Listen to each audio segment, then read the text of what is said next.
പരമേശ്വരിയുടെ അനുഗ്രഹങ്ങൾ ലഭിക്കാനായി ലളിതാ സഹസ്രനാമം ദേവിയുടെ എല്ലാ ഭാവങ്ങളും അടങ്ങുന്ന, പ്രകീർത്തിക്കുന്ന, ദേവിയുടെ അപദാനങ്ങൾ വാഴ്ത്തുന്ന ലളിതാ സഹസ്രനാമം നിത്യവും പാരായണം ചെയ്യുന്നവരുടെ കൂടെ ദേവിയുടെ അനുഗ്രഹം എപ്പോഴും ഉണ്ടാകുന്നതാണ്.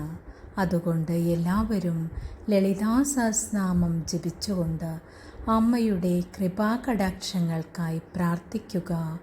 മനസ്സിന് ശാന്തിയും സമാധാനവും ലഭിക്കുന്നതിന് ഉത്തമ ഉപായമാണിത്.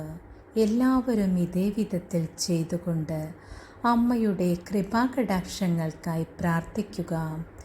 സർവരുടെയും സർവകാമനകളും അമ്മ നിറവേറ്റിത്തരുന്നതാണ്. അമ്മ ആദിപരാശക്തിയാണ്. അമ്മയുടെ അപദാനങ്ങൾ പറഞ്ഞാൽ വാക്കുകൾ തീരുകയില്ല. അതുകൊണ്ട് തന്നെ എല്ലാവരും അമ്മയെ പ്രാർത്ഥിച്ച് അനുഗ്രഹത്തിനായി